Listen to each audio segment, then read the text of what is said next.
Hi all welcome to football arena. Cristiano റൊണാൾഡോക്കും Neymar ജൂനിയർക്കും ഒരുപാട് വിമർശനങ്ങൾ ഏൽക്കേണ്ടി വരുന്ന ഒരു സമയമാണ് ഇത്. നെയ്മർക്ക് ബ്രസീലിൽ നിന്ന് തന്നെ ഒരുപാട് വിമർശനങ്ങൾ ലഭിക്കുന്നുണ്ട്. പ്രത്യേകിച്ച് ബ്രസീലിൻ്റെ പ്രസിഡന്റായ ലുല പോലും നെയ്മറെ പരിഹസിച്ചിരുന്നു. ക്രിസ്ത്യാനോ റൊണാൾഡോയുടെ കാര്യത്തിലേക്ക് വന്നാൽ അദ്ദേഹമാണ് പോർച്ചുഗൽ ടീമിനെ പിറകോട്ട് വലിക്കുന്നത്, അദ്ദേഹം മാറി നിൽക്കേണ്ട സമയമായി എന്ന തരത്തിലുള്ള വിമർശനങ്ങളും ഒരുപാട് കേൾക്കുന്നുണ്ട്. ഇതേക്കുറിച്ച് പോർച്ചുഗീസ് താരമായ ജാവോ കാൻസലോയോട് ചോദിച്ചിരുന്നു. ആ ചോദ്യം ഇങ്ങനെയാണ്: ബ്രസീലിൽ നെയ്മറുടെ കഴിവിനെ ചൊല്ലി ചില താരതമ്യങ്ങളും ചോദ്യങ്ങളും ഉയരുന്നുണ്ട്. പോർച്ചുഗലിലെ ക്രിസ്ത്യാനോ റൊണാൾഡോയുടെ സാഹചര്യവുമായി ഇതിന് എന്തെങ്കിലും സാമ്യം ഉള്ളതായി താങ്കൾക്ക് തോന്നുന്നുണ്ടോ? നെയ്മർ അല്ലെങ്കിൽ ക്രിസ്ത്യാനോയെ പോലെയുള്ള താരങ്ങൾക്ക് അവരെ ഡിഫെൻഡ് ചെയ്യാൻ മറ്റൊരാളെ ആവശ്യമുണ്ടെന്ന് താങ്കൾ കരുതുന്നുണ്ടോ?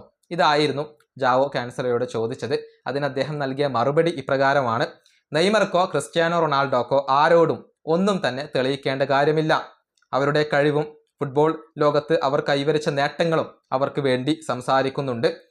അവരെ ഡിഫെൻഡ് ചെയ്യുന്നതിനെ കുറിച്ചുള്ള ഈ താരതമ്യങ്ങളും ചർച്ചകളും ഒക്കെ പ്രസക്തി ഇല്ലാത്തതാണ്. അതൊക്കെ ബാഹ്യമായ പ്രശ്നങ്ങൾ മാത്രമാണ്. ആന്തരികമായിക്കൊണ്ട്, ഇന്റേണൽ ആയിക്കൊണ്ട് അവിടെ പ്രശ്നങ്ങൾ ഒന്നുമില്ല.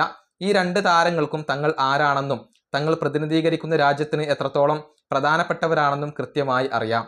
ഇതാണ് ഇപ്പോൾ ജാവോ കാൻസലോ പറഞ്ഞിട്ടുള്ളത്. അതായത് രണ്ടുപേരും അവരവരുടെ ടീമിന് പ്രശ്നങ്ങൾ ഉണ്ടാക്കുന്നു എന്ന വിമർശനങ്ങൾക്ക് പ്രസക്തിയില്ല. അതൊക്കെ ബാഹ്യമായ അഥവാ പുറത്തു നിന്നുള്ള വിമർശനങ്ങൾ മാത്രമാണ്. ടീമിനകത്ത് അതിനൊന്നും പ്രസക്തിയില്ല. ഈ രണ്ടു പേരുടെയും പ്രാധാന്യം എന്താണ് എന്നുള്ളത് രണ്ടു പേർക്കും കൃത്യമായി അറിയാം. അവർക്ക് ആരോടും ഒന്നും തന്നെ തെളിയിക്കേണ്ട കാര്യമില്ല എന്നൊക്കെയാണ് ജാവോ കാൻസലോ ഇപ്പോൾ പറഞ്ഞിട്ടുള്ളത്. ഈ വീഡിയോ അവസാനിപ്പിക്കുന്നു. അടുത്തൊരു വീഡിയോ കാണാം.